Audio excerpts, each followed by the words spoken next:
কোরআনে কারীমের 34 নম্বর সূরা সূরা সাবা এর 37 নম্বর আয়াতে রব্বুল আলামিন কত সুন্দর করে বললেন, ওয়ামা আমওয়ালুকুম ওয়ালা আওলাদুকুম বিল্লাতি তুকাররিবুকুম ইনদানা যুলফা ইল্লা মান আমানা ওয়া আমিলা সালিহান ফাউলাইকা লাহুম জাযাউদ দি'ফি বিমা আমিলু ওয়া হুম ফিল গুরফাতি আমিনুন।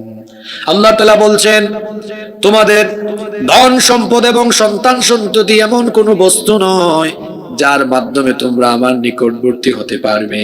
তোমাদের ধন সম্পদ, টাকা পয়সা আর ধন সম্পদ, সন্তান সন্ততি, বংশ গৌরব, এগুলো দিয়ে আমার তোমরা নিকটবর্তী হতে পারবে না, আমার কাছাকাছি আসতে পারবে না। বরং তোমাদের মধ্যে ঈমান এনে নেক কাজ করবে যারা, আমার তরফ থেকে বহুগুণ পুরস্কার পাবে তারা। ঈমান এনে নেক কাজের সাথে সম্পৃক্ত থাকবে যারা, আমার নিকটবর্তী হয়ে আমার সুউচ্চ নিরাপদ জান্নাতের মেহমান হবে তারা। তাহলে আয়াত কি বার্তা দিল? ঈমানদার যারা, আল্লাহর নিকটবর্তী, আল্লাহর প্রিয় বান্দা হলো তারা। আপনারা বলবেন হুজুর কমন পড়ছে, আমরা তো সব ঈমানদার। দেখেন না কি নাম আমাদের, আব্দুস সাত্তার, আবুল কালাম, আব্দুর রহমান, আরেকজন কই হুজুর আমার ডাইরেক্ট নামই আছে ঈমান আলী।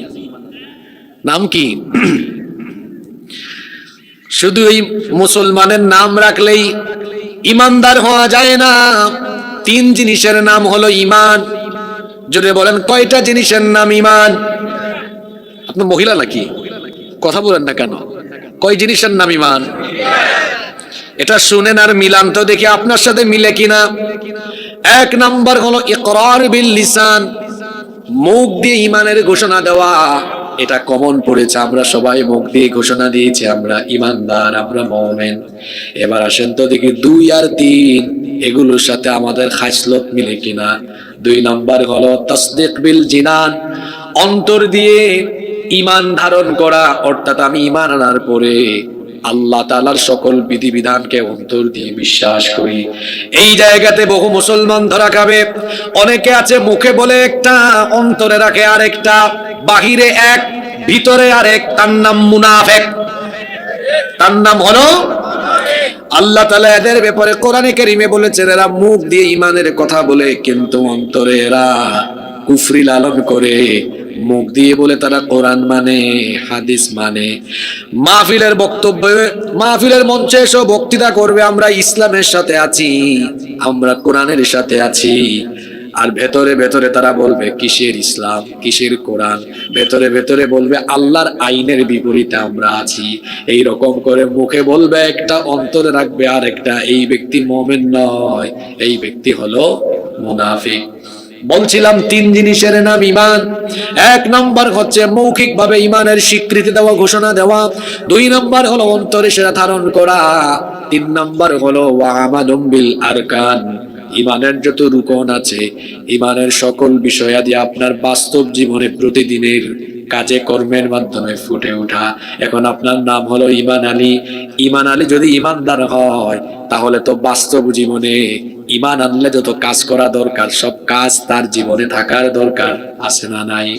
এখন ঈমান আলী বলে আমি ঈমানদার, কিন্তু এই বেটা দেখা যায় গ্রামের সবচেয়ে বড় সুদখোর, এই লোকটা ঘুষ খায়, তার ঘরের নারীরা বেপরদা হয়ে বের হয়, এই লোকটা আজান হলে নামাজে যায় না, এই লোকটা জিনা করে, এই লোকটা ব্যভিচার করে। এই যে বিশাল ক্ষেত আছে, এলাকা আছে, দেখা যায় সকালবেলা ভোরবেলা ঘুম থেকে উঠে জমিনের আইল ঠেলাঠেলি করে। এই রকম মানুষ প্রত্যেক গ্রামে গঞ্জে আছে না নাই? মানুষের আইল ঠেলাঠেলি করে জায়গা জমি দখল করে, তার কাছে দলিল নাই, কাগজপত্র নাই, আরেকজনের জায়গা জমি জোর করে দখল করে আর বলে এটা আমার জায়গা। এইরকম করে দেখা যায় নাম তার ঈমান আলী, কিন্তু কাজে কর্মে ঈমানের কোনো বালাই নাই। যেই লোক মুখ দিয়ে ঈমানের ঘোষণা দিয়ে অন্তরের মধ্যে ঈমানের বিপরীত জিনিস লালন করে, প্রতিদিন 24 ঘন্টা যেই ব্যক্তি আল্লাহর নাফরমানি করে, এই ব্যক্তির নাম ঈমান আলী হলেও এই ব্যক্তি কাজে কর্মে হলো বেঈমান আলী। আপনারা বুঝতেছেন আমার কথা? এই ধরনের বেঈমান আলী আমাদের নন্দীগ্রামে বগুড়ায় নাই। জি আছে, মানে অনেক বেশি আছে। কয় জিনিসের নাম ঈমান? জোরে বলতে হবে, কয় জিনিস? দেখে কে মনে রাখছেন? এক নম্বরে কি, আরবি বলতে না পারলে অসুবিধা নেই, বাংলা বলেন। এক নম্বরে কি বলেছি? মাশাআল্লাহ, এই তো বলেছেন একজন। ঈমানের মৌখিক স্বীকৃতি বা ঘোষণা দেওয়া, মাশাআল্লাহ, গুড। দুই নাম্বার কি বলেছি? অন্তরে সেটা ধারণ করা। তিন নাম্বার কাজে কর্মে বাস্তবায়ন করা। বাস্তবায়নের বেলায় বেশিরভাগ ধরা খাবে। কি খাবে? এই তিন জিনিসের, এই তিনটি শর্ত কেউ যদি পূরণ না করে, এই তিনটি দাবি কেউ যদি পূরণ না করে, সেই ব্যক্তি কখনোই ঈমানদার হতে পারবে না। আর এই তিনটি দাবি যারা পূরণ করবে তারা ঈমানদার হয়ে যাবে। এই তিনটি দাবি পূরণ করে ঈমানদার হবে যারা, আল্লাহর প্রিয় বান্দা হলো তারা। এই তিনটি দাবি পূরণ করবে যারা, আল্লাহর নিকটবর্তী, আল্লাহর নৈকট্যশীল বান্দা তারা। এক। দুই নম্বর, আল্লাহর নিকটবর্তী হতে হলে আল্লাহকে সাজদা দিতে হয়। জোরে বলেন তো, কি দিতে হয়? আল্লাহ তাআলা কোরআনে কারিমে বলেছেন ওয়াসজুদ ওয়াকতারিব। দেখেন, আমি প্রতিটি পয়েন্ট বলবো আর কোরআন থেকে রেফারেন্স দিব। ওয়াসজুদ ওয়াকতারিব, ও আমার বান্দারা তোমরা আমাকে সাজদা দাও, আর সাজদা দেওয়ার মাধ্যমে আমার নিকটবর্তী হয়ে যাও। আল্লাহর নবী কি বলেছেন শুনেন। এই হাদিসটি মুসলিম শরীফে বর্ণিত হয়েছে। হাদিসের বর্ণনাকারী সাহাবী হচ্ছেন, সর্বাধিক হাদিস বর্ণনাকারী সাহাবী আবু হুরায়রা রাদিয়াল্লাহু আনহু। তিনি বলছেন, রাসূল কারীম, আমরা সবাই বলি সাল্লাল্লাহু আলাইহি ওয়াসাল্লাম বলেছেন, আকরাবু মা ইয়াকুনুল আবদু মির রাব্বিহি ওয়া হুয়া সাজিদ। আল্লাহর নবী বলেছেন, বান্দা যখন আল্লাহকে সাজদা দেয়, সেই বান্দা সাজদায় গেলে পরে আল্লাহর একেবারে নিকটবর্তী হয়ে যায়। বান্দা যখন আল্লাহকে সাজদা দেয়, আল্লাহ কার কাছে চলে যায়?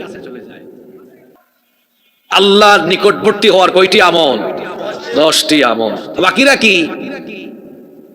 কি চাচা কই আপনারা? আমি খেয়াল রাখছি, কিন্তু আমার চোখ আবার খুব দারুণ ক্যামেরা, যারা আমি একবার দেখি আজীবন মনে হয়। আমি তো ভাবছিলাম আপনি কঠিন শ্রোতা। আল্লাহর নিকটবর্তী হওয়ার কয়টা আমল? আল্লাহর নৈকট্যশীল বান্দা, অর্থাৎ এরা আল্লাহর প্রিয়, আল্লাহ এদেরকে ভালোবাসেন। সুবহানাল্লাহ। আল্লাহর ভালোবাসা পেতে চান না? এক নাম্বার বলেছি, ঈমানদার যারা, আল্লাহর প্রিয় হলো তারা। এত শুনে নাই ওয়াজ, এখন এরা ভাববে আমরা সব ঈমানদার। আমি কিন্তু আমার পয়েন্ট ভিত্তিক বলে গিয়েছি যে কয়টি দাবি পূরণ করলে ঈমানদার হওয়া যায়? 3টা। মুখে বলে, অন্তরে ধারণ করে, তারপর প্রতিদিন সেটা কাজে কর্মে প্রমাণ দিয়ে। ঈমানদারের ঘরের ঈমানদার, তার ফজরের নামাজ নাই, তার জুহর নাই, আসর নাই, মাগরিব নাই, তার নাম ফজর আলী ফজর পড়ে না, জুহর আলী জুহর পড়ে না, তার নাম ঈমান আলী নামাজ পড়ে না। যে ঈমান আলী নামাজ পড়ে না, সেই ঈমান আলীর ঈমান থাকে না। এত সোজা ঈমানদার হওয়া? ঈমানের দাবি পূরণ করতে হবে। কি পূরণ করতে হয়? নাম্বার 2। 2 নাম্বার বলেছি, আল্লাহর নৈকট্যশীল, আল্লাহর প্রিয়, আল্লাহর ভালোবাসার, আল্লাহর দয়ার, আল্লাহর মায়ার বান্দা হলো তারা, আল্লাহকে সাজদা দেয় যারা। সুবহানাল্লাহ। আল্লাহর নবী বলেছেন, আকরাবু মা ইয়াকুনুল আবদু মির রাব্বিহি ওয়া হুয়া সাজিদ। বান্দা যখন আল্লাহকে সাজদা দেয়, তখন আল্লাহ আর বান্দার মাঝখানে কোনো পর্দা থাকে না।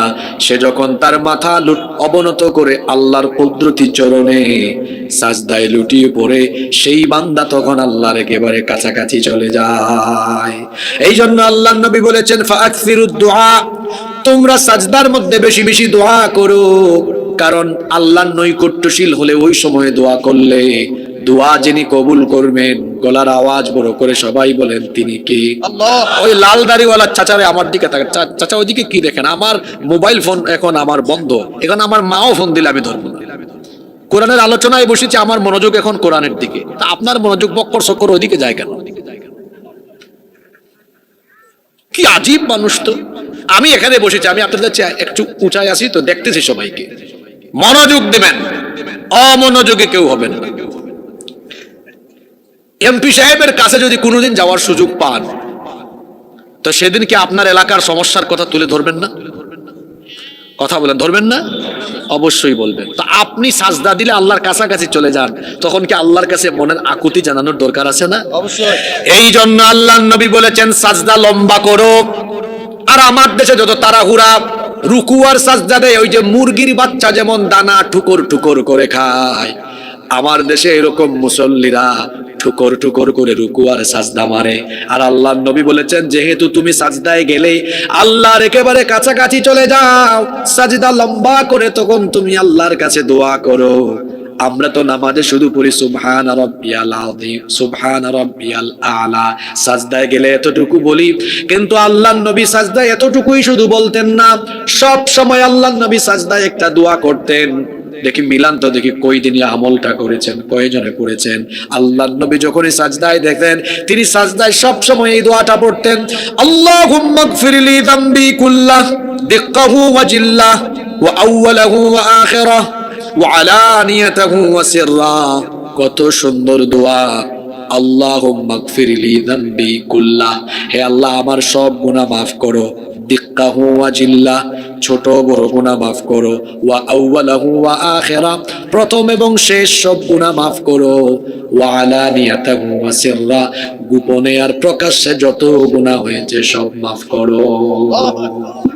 কি সুন্দর দোয়া, পড়েন এগুলা? পারেও না তো অনেকে, গুগল শরীফে সার্চ করে আজকেই মুখস্থ করবেন। দেখি আমার সাথে সবাই একটু প্রাণবন্ত আওয়াজে বীর পুরুষের মতো গলার আওয়াজ বড় করে বলেন তো, আল্লাহুম্মা গফিরলি। সবাই বলেন আল্লাহুম্মা গফিরলি যামবি কুল্লাহু দিক্কাহু ওয়া জিল্লাহু ওয়া আউওয়ালাহু ওয়া আখিরাহু ওয়া আলানিয়াতাহু ওয়া সিররাহু। এই দোয়াটা পড়তে হয় কোথায়? এটা কি এই হুজুর শিখিয়েছেন? এটা শিখিয়েছেন বড় হুজুর মুহাম্মদুর রাসূলুল্লাহ সাল্লাল্লাহু আলাইহি ওয়াসাল্লাম। আমি আপনি আমাদের সবার জীবনে কম হোক বেশি হোক গুনাহ আছে না নাই? আল্লাহর নবী বলেছেন তুমি যখন সাজদায় যাও তখন তোমার প্রতি আল্লাহর দয়ার নজর বাড়ে, সুবহানাল্লাহ, আল্লাহর মায়া বাড়ে, তোমার প্রতি আল্লাহর দয়া তখন বেড়ে যায়। এই সময় যদি বলো আল্লাহ আমার ছোট বড় জানা অজানা প্রকাশ্য গোপন সব গুনাহ মাফ করে দাও, তুমি যখন তোমার নাক আর কপাল আল্লাহর কুদরতি চরণে ঠেকায়া দিয়া এই দোয়া করো, সাজদা থেকে উঠার আগেই আল্লাহ তোমার সব গুনাহ মাফ করে দেয়। আল্লাহর নিকটবর্তী বান্দা তারা, আল্লাহকে সাজদা দেয় যারা। আর আপনারা যেন আল্লাহকে সাজদা দিতে পারেন এই জন্য প্রতিদিন 5 ওয়াক্ত নামাজ দিয়েছেন কে? সাজদা দেওয়ার জায়গা হলো নামাজ। যদি অন্তত 5 ওয়াক্তের ফরজ নামাজ হিসাব করা হয় তাহলে ফরজ নামাজেই সাজদার সংখ্যা হলো 34টা। জোরে বলেন কয়টা? ফজরের 2 রাকাতে 4টা, যোহরের 4 রাকাতে 8টা, 8 4 12, আসরে আরো 8টা 20টা, মাগরিবে আরো 6টা, কত হইল? 26টা। আবার এশার নামাজে 4 দ্বিগুণে 8, আরো 8টা, 26 আর 8 হলো 34। বাদ বাকি আছে সুন্নত নামাজ, নফল নামাজ, এগুলা হিসাব করলে সাজদা আরো বেশি হবে।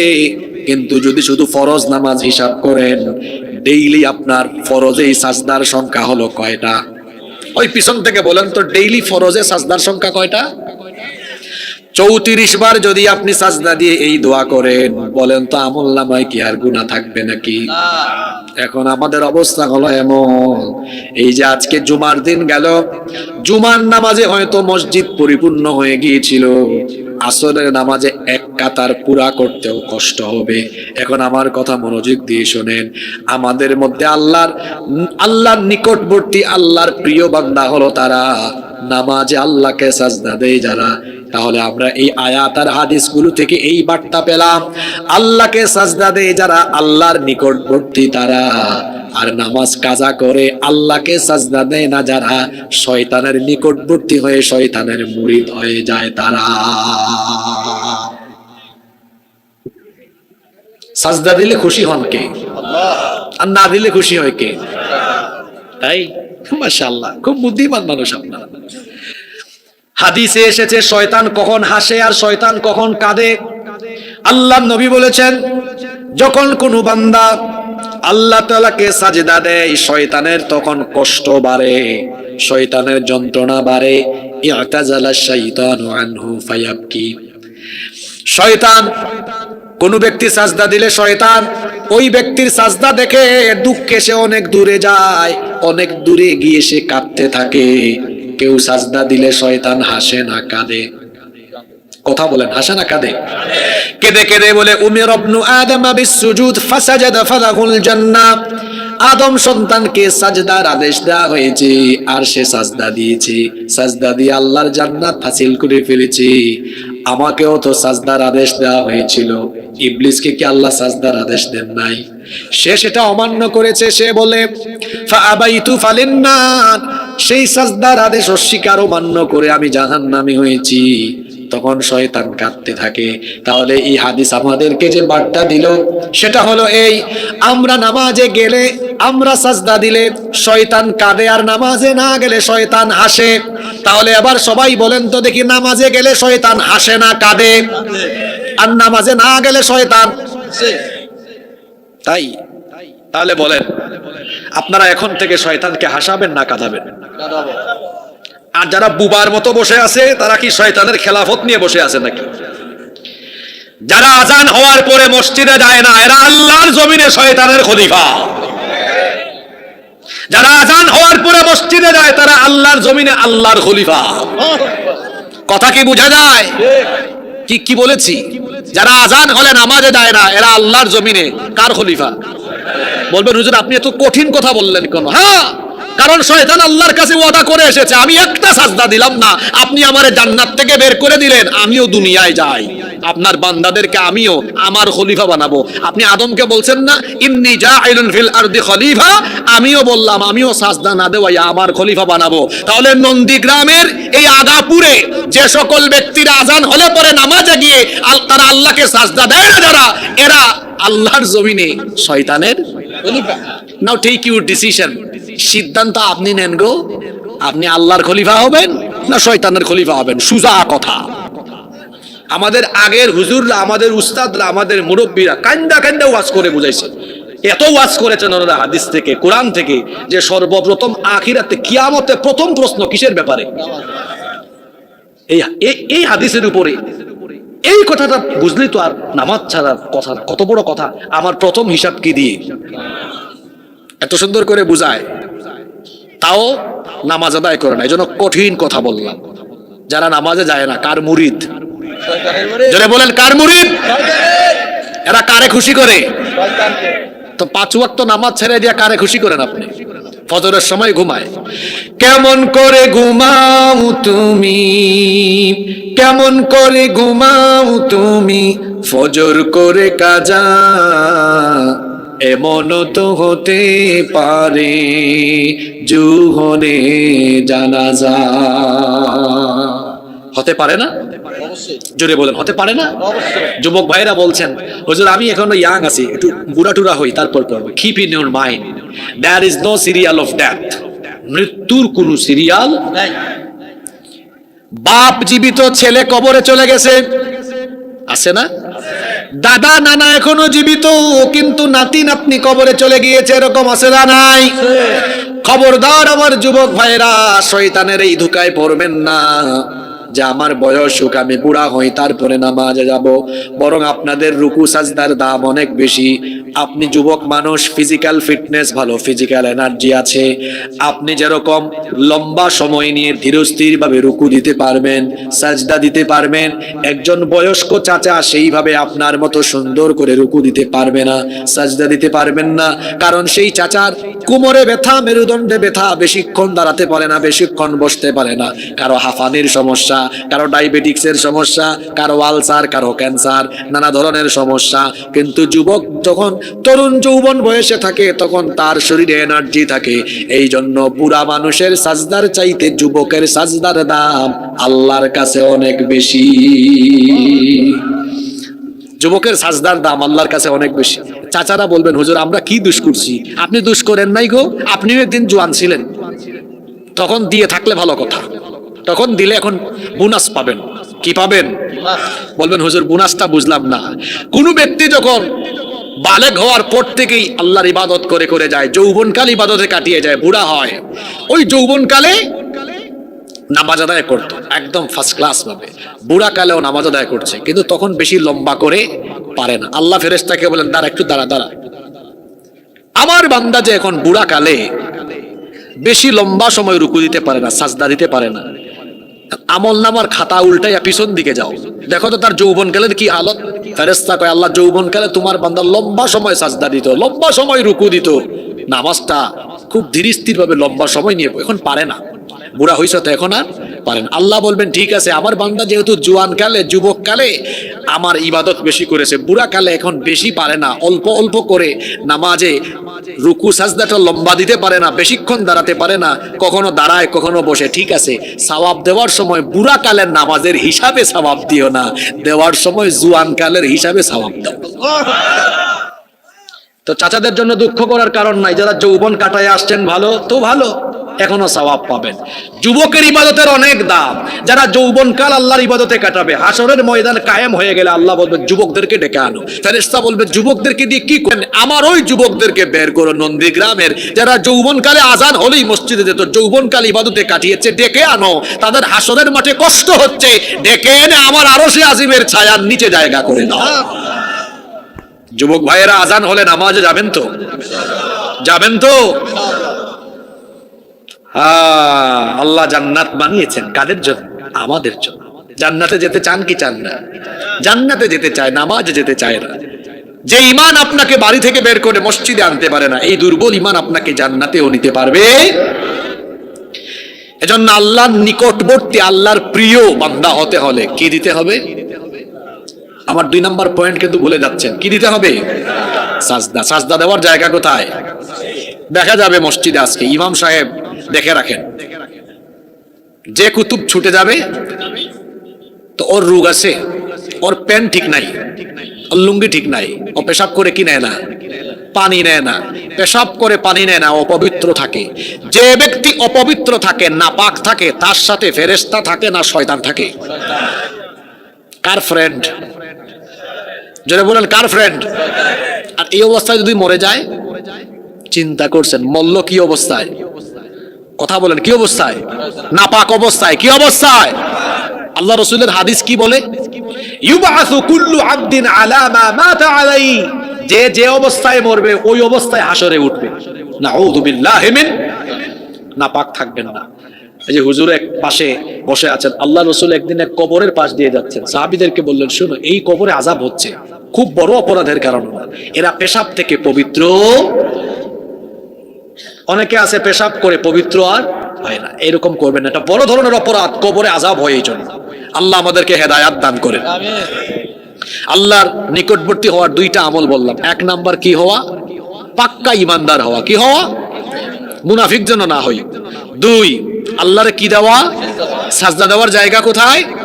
3 নাম্বার, আল্লাহর নিকটবর্তী হতে হলে আল্লাহর জিকির করতে হবে। কি করতে হবে?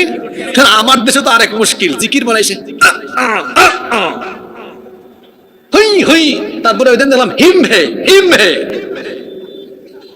এগুলোর নাম জিকির। জিকির বাংলা না আরবি শব্দ? কথা বলেন, জিকির আরবি শব্দ, এটার অর্থ কি? জিকির অর্থ, এই তো মাশাআল্লাহ পারেন আপনারা, জিকির অর্থ স্মরণ করা। আল্লাহর জিকির করা মানে হলো আল্লাহ তাআলাকে স্মরণ করা। আর আমাদের দেশে আছে হাফানি রোগীর মতো কি করে, করে, এটার নাম জিকির। জিকির কি শোনেন, এই যে জিকির কি আমি বলি, জিকির হলো আমার হাতে একটা মোবাইল ফোন, তা আমি চাইলে এখন ইউটিউব শরীফে গিয়ে আজে বাজে সিনেমা দেখতে পারবো, গুগলে গিয়ে আমি পর্নো সাইটে ঢুকে আজে বাজে ভিডিও দেখতে পারবো। সুযোগ আছে না? মোবাইল হাতে নিয়ে ইউটিউবে গেলাম, হঠাৎ করে একটা নাচের ভিডিও আসছে, আসার পরে বললাম আস্তাগফিরুল্লাহ, আমি চক্ষু সরাই নিলাম, কারণ আমার হৃদয়ে যার নাম চলে এসেছে, যার ভয় এসে গেছে, তিনি কে? এইটার নাম জিকির। এটার নাম কি? জিকির মানে আমি কারে মনে করলাম।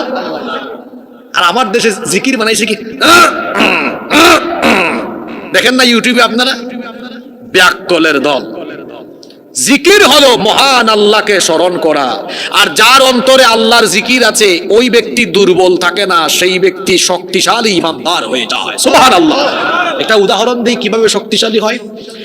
ওই যে ইব্রাহিম আলাইহিস সালাম আমাদের জাতির পিতা, তাকে যখন নমরুদ আর তার বাহিনী অগ্নিকুণ্ডে ফেলে দেওয়ার জন্য, নিক্ষেপ করার জন্য প্রস্তুতি নিল, সেই অবস্থায় ফেরেশতা এসে বললেন, আপনি বলেন, আপনি যদি হুকুম করেন আমি নমরুদের জ্বালানো আগুনকে বঙ্গোপসাগরে আমি সাগরে নিক্ষেপ করে দিতে পারবো। আল্লাহর খালিল ইব্রাহিম আলাইহিস সালাম বললেন, আল্লাহ তাআলা কি তোমাকে এই হুকুম করেছেন নাকি? ফেরেশতা বললেন, না, আমি নিজের ইচ্ছায় আপনার সাহায্যের জন্য এগিয়ে এসেছি। তখন জাতির পিতা তখন বললেন, তোমার মতো ফেরেশতার সাহায্যের আমার দরকার নাই, এই কঠিন মুসিবতেও যার কথা আমার মনে আছে তিনি কে? তিনি তখন বললেন, হাসবুনাল্লাহু ওয়া নি'মাল ওয়াকিল, আমার জন্য আল্লাহ যথেষ্ট, তিনি আমার অভিভাবক। কঠিন বিপদ কিছুক্ষণ পরেই আগুনে ফেলে দিবে। ইব্রাহিম আলাইহিস সালাম বললেন, আহারে আমার খালিল ইব্রাহিম, তোমার ঈমান তো বড় দামি ঈমান, আগুনের সামনে গিয়েও তুমি আমার জিকির করলে, আমার কথা স্মরণ করলে, আমার কুদরতকে উপলব্ধি করলে, সুতরাং কেমনে তুমি আগুনে পুড়বে? আমি তোমারে হেফাজত করব। আগুনকে আল্লাহ তখন হুকুম করলেন। সবাই বললেন, তো আগুনের মালিক কে? সেই আল্লাহ বললেন, ইয়া নারু কুনি বারদাও ওয়া সালাম আলা ইব্রাহিম, হে আগুন, তোমার স্বভাব হলো জ্বালিয়ে দেওয়া, পুড়িয়ে দেওয়া, ছারখার করে দেওয়া, কিন্তু আজ তুমি তোমার স্বভাবের বিপরীত করবে, অর্থাৎ তুমি জ্বালিয়ে না পুড়িয়ে আমার খলিল ইব্রাহিমের জন্য আজ তুমি শান্তিদায়ক এবং আরামদায়ক হয়ে যাও। ইব্রাহিম আলাইহিস সালামকে আগুনে ফেলে দিয়ে নমরুদ আনন্দ করছে। একজন এসে বলতেছে, আপনি আনন্দ করেন কেন? কয়, আমার দুশমন ইব্রাহিম তো আজকে জ্বলে পুড়ে ছাই হয়ে যাবে। সে বলল, না লিডার, আমরা আগুনে ফেলেছি, আগুনের পাওয়ার আজকে কমে গিয়েছে, আগুন তো ইব্রাহিমকে জ্বালাতে পারে না, পুড়াতে পারে না। নমরুদ বলল, কেন, আগুনের আবার কি হলো? আগুনের কাজই তো হলো পুড়ায় দেওয়া। কয়, না লিডার, একটু আগুনের দিকে তাকায় দেখেন, আমাদের জ্বালানো আগুন আজকে ইব্রাহিমের জন্য ফুল বাগান হয়ে গিয়েছে। আল্লাহর জিকির থাকলে, মানে আল্লাহকে স্মরণ করে আল্লাহ তাআলার কুদরতকে উপলব্ধি করতে পারলে ওই মুমিন দুর্বল থাকে না, শক্তিশালী হয়ে যায়। সে কাউকে ভয় করে না, তাকে কেউ হুমকি দিলে ওটার পাত্তাও দেয় না, কারণ তার জিকির, কারণ তার অন্তরে যার জিকির আছে তিনি কে? যে ব্যক্তি আল্লাহর ব্যাপারে যেরকম ধারণা করবে, আল্লাহ তাআলা তার ব্যাপারে ঠিক তেমন আচরণ করবেন। যেমন দেখেন, এটা হলো হাদিসে কুদসি, আল্লাহ তাআলা বলেছেন, আনা ইনদা যান্না আবদি বি, বান্দা আমার ব্যাপারে ধারণা করে যেমন, আমি বান্দার ব্যাপারে হলাম তেমন। ওয়া আনা মাহু হিনা ইয়াযকুরুনি, বান্দা যখন আমাকে স্মরণ করে, আমার জিকির যখন সে করে, তখন আমি তার সাথে থাকি। সুবহানাল্লাহ। ইন যাকারানি ফি নাফসিহি যাকারতুহু ফি নাফসি, বান্দা যখন একাকী আমাকে স্মরণ করে, আমি আল্লাহ আমার বান্দাকে তখন স্মরণ করি। অর্থাৎ বান্দা যখন আল্লাহর জিকির করে, আল্লাহ তখন ওই বান্দার জিকির করেন। সুবহানাল্লাহ। আল্লাহর নবী আল্লাহ তাআলা আরো বলেছেন, ওয়া ইন যাকারানি ফি মালাইন, যখন কোন বান্দা ভরা মজলিসে আমি আল্লাহকে স্মরণ করে, যেমন আমি এখন আপনাদেরকে নিয়ে এই মজলিসে আল্লাহর জিকির করছি, আল্লাহর কথা বলছি, আল্লাহ বলেন, বান্দা আমি এর চাইতে আরো উত্তম সমাবেশে ফেরেশতাদের সামনে তোমাদের জিকির করে তোমাদের প্রশংসা করি। আল্লাহ তাআলা আরো বলেছেন, ওয়া ইন তাকাররাবা মিন্নি শিবরান, যে ব্যক্তি আমার দিকে এক বিঘত এগিয়ে আসে, তাকাররাবতু ইলাইহি যিরাআন, আমি তার দিকে এক হাত এগিয়ে আসি। ওয়া ইন তাকাররাবা ইলাইয়া যিরাআন তাকাররাবতু মিনহু বা'আন, যে ব্যক্তি আমার দিকে এক হাত এগিয়ে আসে, আমি আল্লাহ তার দিকে দুই হাত এগিয়ে আসি। আর হাদিস আবার ভুল বুঝতে হবে না, আল্লাহ আগান কেমনে আমাদের মতো দৌড়ায়া। এটার অর্থ হলো, এর ব্যাখ্যা হলো, অর্থাৎ আমরা যখন আল্লাহর দিকে হেঁটে হেঁটে যাই, আল্লাহর রহমত তখন আমাদের দিকে দৌড়াই আসে। সুবহানাল্লাহ। আল্লাহর রহমতের দরকার আছে না নাই? এই রহমত পাওয়া যায় আল্লাহর কি করলে?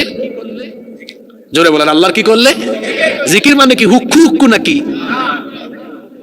আল্লাহকে স্মরণ করা, আল্লাহকে ভয় করে জীবন পরিচালনা করা। নাম্বার 4, আল্লাহর প্রিয় বান্দা হলো তারা ফরজ এবং নফল ইবাদতের ব্যাপারে সচেতন যারা।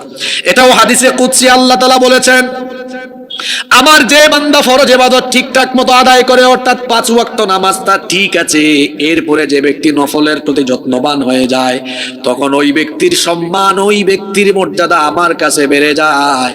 যে ব্যক্তি ফরজ আদায় করে নফলের ইবাদত আরম্ভ করে, আমি আল্লাহ তখন ওই ব্যক্তিকে ভালোবাসা আরম্ভ করি। আর ফাইদা আহবাবতুহু কুনতু সামাহু আল্লাযী ইয়াসমাউ বিহি, আমি যখন কোনো বান্দাকে ভালোবাসি তখন তার কান আমার কান হয়ে যায়, তার চোখ আমার চোখ হয়ে যায়, তখন তার হাত আমার হাত হয়ে যায়, তার পা তখন আমার পা হয়ে যায়। এই হাদিসের ব্যাখ্যা না দিলে বুঝবেন না। অর্থাৎ আপনি ফরজ আদায় করেন, এরপরে নফলও আদায় করেন। আপনার কান কার কান? আপনার হাত কার হাত? আপনার পা কার পা? এখন বলবেন হুজুর আমাদের হাত পাকে আল্লাহর মতো, নাউযুবিল্লাহ, লাইসা কামিসলিহি শাইউন, তার মতো কোনো কিছুই। এই হাদিসের ব্যাখ্যা কি? এই হাদিসের ব্যাখ্যা হলো, আমার দিকে তাকান, একটা উদাহরণ দিই। এই বাড়িতে, আমাদের ডান পাশে যে বাড়ি আছে, এই বাড়িতে মনে করেন বাড়ির সামনে বিরাট বড় একটা পুকুর আছে। কি আছে? পুকুর আছে। ওই বাড়ির যদি একটা 2.5-3 বছরের বাচ্চা থাকে, মাত্র হাঁটা শিখছে, এই বাচ্চা যদি এবার হেঁটে হেঁটে পুকুরে গিয়ে পড়ে যাওয়ার জন্য দৌড়ায়, তখন বলেন তো তার মা বাপ এগিয়ে গিয়ে ধাক্কা দিয়ে ফালাবে না 2 হাত দিয়ে টেনে আনবে? জোরে বলেন। আল্লাহর চোখ, আল্লাহর হাত, আল্লাহর পা হয়ে যাওয়া মানে হলো বান্দা যখন ভুলবশত তার চক্ষু দিয়ে অন্যায় কিছু দেখার জন্য অগ্রসর হবে, হাত দিয়ে অন্যায় কিছু করার চেষ্টা করবে, পা দিয়ে অন্যায় কোনো দিকে দৌড়ানোর চেষ্টা করবে, ফরজও আদায় করে নফলও আদায় করে, আল্লাহ তখন ওই মা বাপের মতো, মা বাপ যেমন সন্তানকে বিপদে দেখলে নিজে টেনে নিয়ে আসে, আল্লাহ তখন ওই বান্দার চক্ষু, ওই বান্দার হাত, ওই বান্দার পাকে শয়তানি কাজ থেকে আল্লাহ দয়া করে ফিরাইয়া নিয়ে আসে। কোন আমলে এটা? ফরজের পাশাপাশি কি করলে? এখন ফরজ নামাজের পরে সবচেয়ে দামি নামাজ কোনটা? মাশাআল্লাহ, কি এটা? কোন সময়? এখন আমার দেশের যুবক পোলাপাইন রাত 3টা-4টা পর্যন্ত মোবাইলে তাহাজ্জুদ পড়ে, আর বাকিরা ঘুমাইতে ঘুমাইতে শরীর ফুলায়, আমি আপনি ঘুমাতে ঘুমাতে শরীর ফুলে যায়, গাল ফুলে যায়, আর আমার নবী শেষ রাতে তাহাজ্জুদে দাঁড়িয়ে থাকতে থাকতে তার পা ফুলে যায়। আল্লাহু আকবার। আমার আপনার নবী শেষ রাতে তাহাজ্জুদের আমল করতেন।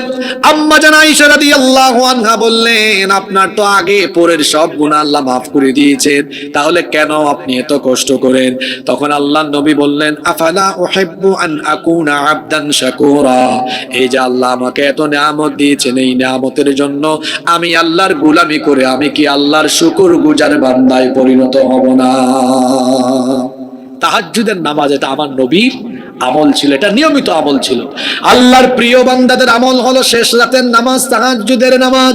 এজন্য আল্লাহ সূরা ফুরকানে বলেছেন, ওয়া ইবাদুর রাহমানিল্লাযীনা ইয়ামশুনা আলাল আরদি হাওনান ওয়া ইযা খাতাবাহুমুল জাহিলুনা ক্বালু সালামা ওয়াল্লাযীনা ইয়াবিতুনা লিরাব্বিহিম সুজদান ওয়া কিয়ামা।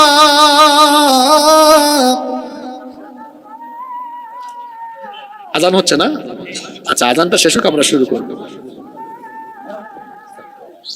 নামাজের জামাত 15 মিনিট আরো দেরি আছে, আমরা একসাথে উঠবো ইনশাআল্লাহ। কয়েকজন ওইটা দৌড় মারছে, তাই না? কাপড়ে ডিস্টার্ব আছে মনে হয়। না না, আরো আছে কয়েকজন।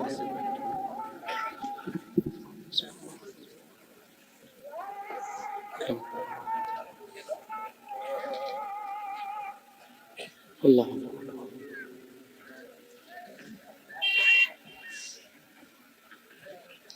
জি, আলহামদুলিল্লাহ পড়ে। তাহলে ফরজ নামাজের পরে সবচেয়ে দামি নামাজের কথা কি বললাম? তাহাজ্জুদের নামাজ। এটা আমরা আমলের চেষ্টা করব ইনশাআল্লাহ। তারপরে আসেন, আল্লাহর নৈকট্যশীল বান্দা হওয়ার 5 নাম্বার আমল হলো বেশি বেশি আল্লাহর কাছে দোয়া করা। বেশি বেশি আল্লাহর কাছে কি করা? দোয়া করা। দোয়া মানে হলো চাওয়া, দোয়া মানে হলো, আমার দিকে তাকান তো সবাই। এক ব্যক্তি আপনার বাড়িতে আজকে আসছে, কিছু চাইছে, আজকে দিয়ে দিলেন, হয়তো আগামীকাল আবার আসছে, কালকেও দিবেন। এক নাগারে যদি একটানা কয়েকদিন আসে, বলেন আপনাদের ভালো লাগবে না খারাপ লাগবে? জোরে বলেন, ভালো লাগবে না খারাপ লাগবে? মানুষের কাছে মানুষ চাইলে মানুষের মন খারাপ হয়, আর আল্লাহর ব্যাপার হলো তেমন, যে ব্যক্তি আল্লাহর কাছে চায় না ওই ব্যক্তির উপর আল্লাহ রাগ করেন। আর আল্লাহর কাছে আপনি যতবার চাইবেন ততবার আল্লাহ আপনার উপর খুশি হয়ে যাবে। আল্লাহর রাসূল বলেছেন, সাল্লাল্লাহু মিন ফাদলি, তোমরা আল্লাহর অনুগ্রহ চাও, আল্লাহর কাছে বেশি বেশি চাও। ফা ইন্নাল্লাহা ইউহিব্বু আইয়ুসআল, কারণ যে ব্যক্তি আল্লাহর কাছে চায় আল্লাহ তাকে ভালোবাসেন। মাল্লাম ইয়াসআলিল্লাহ ইয়াগদাব আলাইহি, যে ব্যক্তি আল্লাহর কাছে চায় না আল্লাহ তার উপরে রাগ করেন। তাহলে যে ব্যক্তি আল্লাহর কাছে বেশি বেশি চাইবে ওই ব্যক্তি আল্লাহর তত বেশি নিকটবর্তী হয়ে যাবে। মানুষের বেলায় কিন্তু এটা ব্যতিক্রম। আপনি একজনের কাছে চাইবেন, তার নিকটবর্তী হবেন না, আরো আপনার মন থেকে কি করবে, দূরে ঠেলে দিবে। দিবেন না? যাইয়েন একটু বেশি বেশি যাইবেন। দারোয়ানকে বলবে গেট লক করে রাখ, ওরা আসতে দিস না আমার পাশে। তাহলে দুনিয়াতে আমরা কারো কাছে বারবার গেলে ওই ব্যক্তি আমাদেরকে কি করে, দূরে ঠেলে দেয়। আর আল্লাহ হলেন এমন, আপনি যতবার আল্লাহর কাছে চাইবেন, যতবার যাবেন, আল্লাহ তাআলার তত বেশি প্রিয় হয়ে যাবেন। সুবহানাল্লাহ। তাহলে 5 নম্বর বললাম, আল্লাহর কাছে বেশি বেশি চাওয়া। আমাদের অভাবের কোনো সীমা আছে? সব চাওয়া চাইবেন কার কাছে? নাম্বার 6 নম্বর, আল্লাহর নিকটবর্তী বান্দা হলো তারা বেশি বেশি তওবা করে, যারা বেশি বেশি।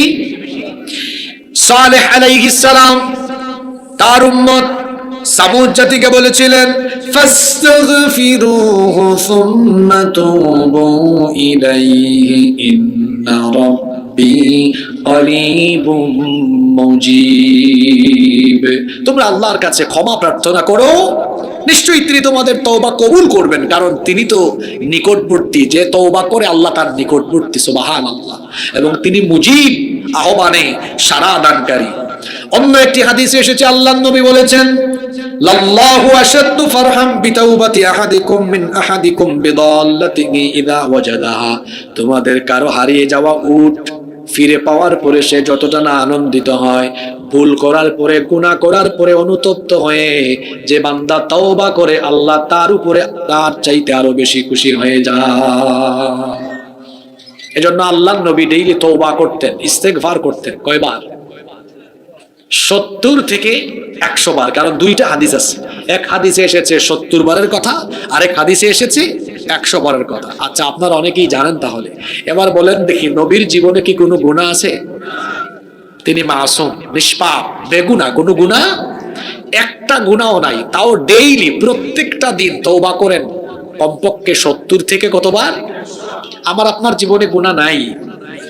জোরে বলেন, আছে? এখন নাও কোশ্চেন ফর ইউ, এখন আপনার জন্য প্রশ্ন, আপনি বলেন, আপনি ডেইলি ইস্তেগফার করেন কতবার? এই বাপ রে বাপ, আমার নবীর জীবনে কোনো গুনাহ, ইস্তেগফার করেন, আর আমার আপনার গুনার অভাব, ইস্তেগফারের টাইম। আহা, এই আমলগুলো শিখে যান। রাস্তায় হাঁটতেছেন, একাকী হাঁটেন, ইস্তেগফার করে করে হাঁটেন, পড়েন আস্তাগফিরুল্লাহ আস্তাগফিরুল্লাহ আস্তাগফিরুল্লাহ।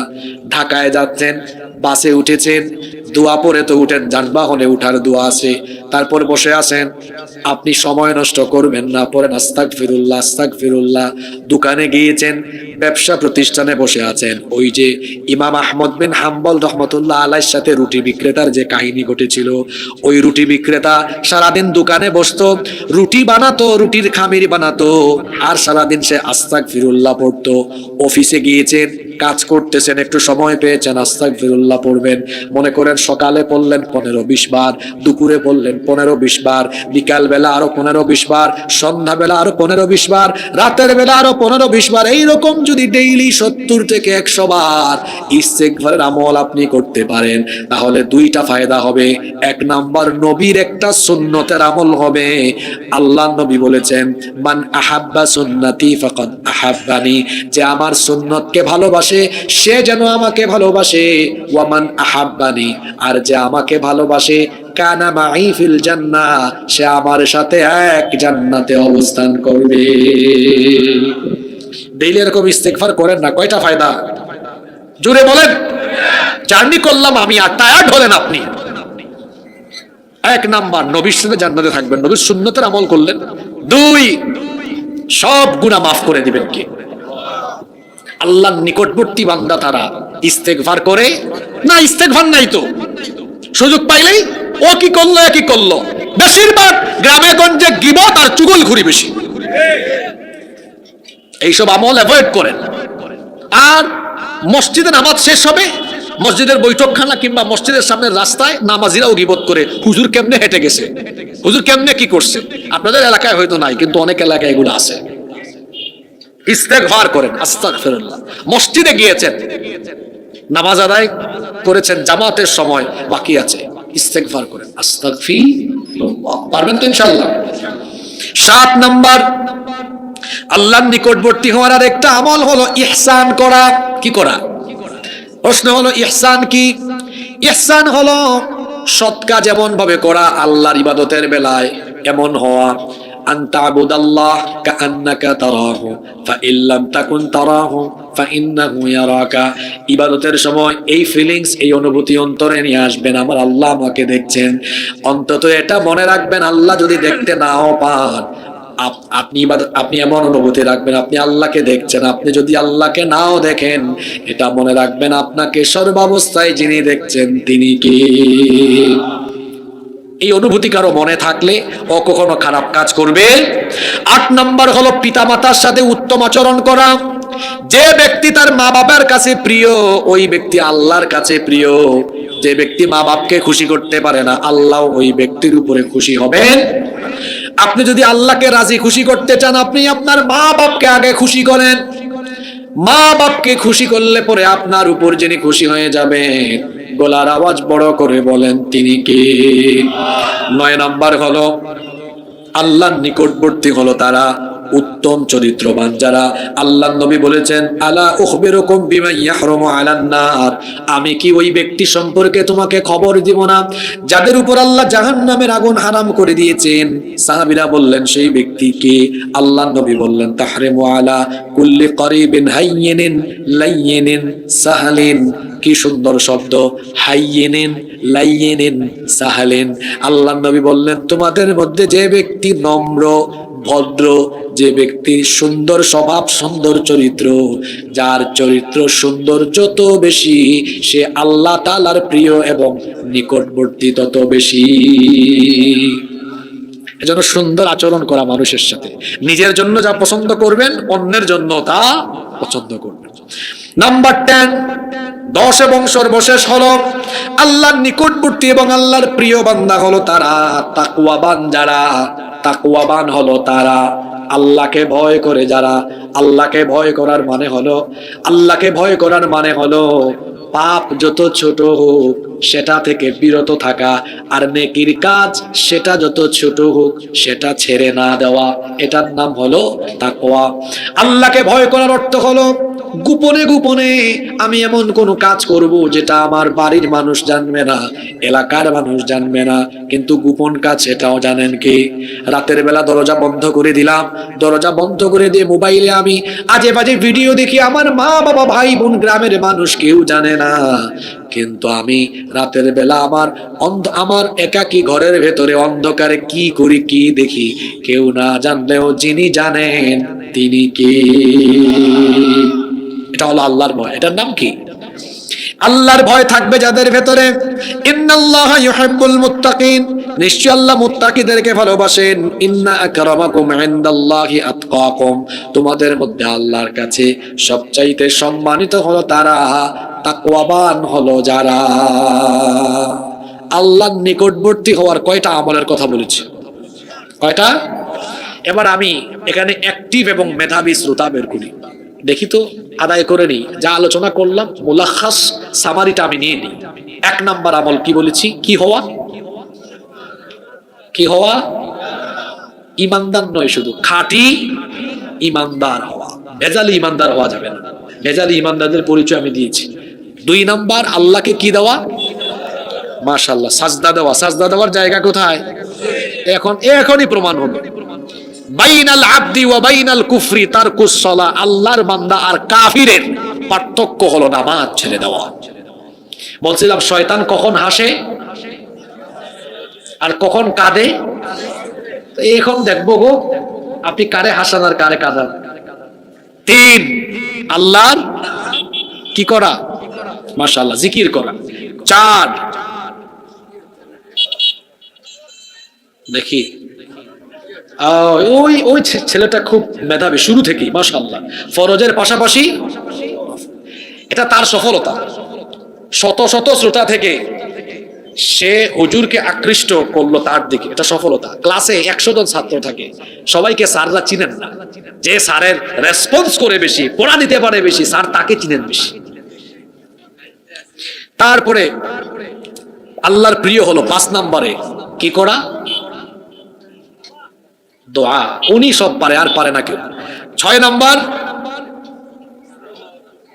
তাহাজ্জুদে চলে আসছে, চিন্তা করছেন। 6 নম্বর ইস্তেগফার, তওবা ইস্তেগফার।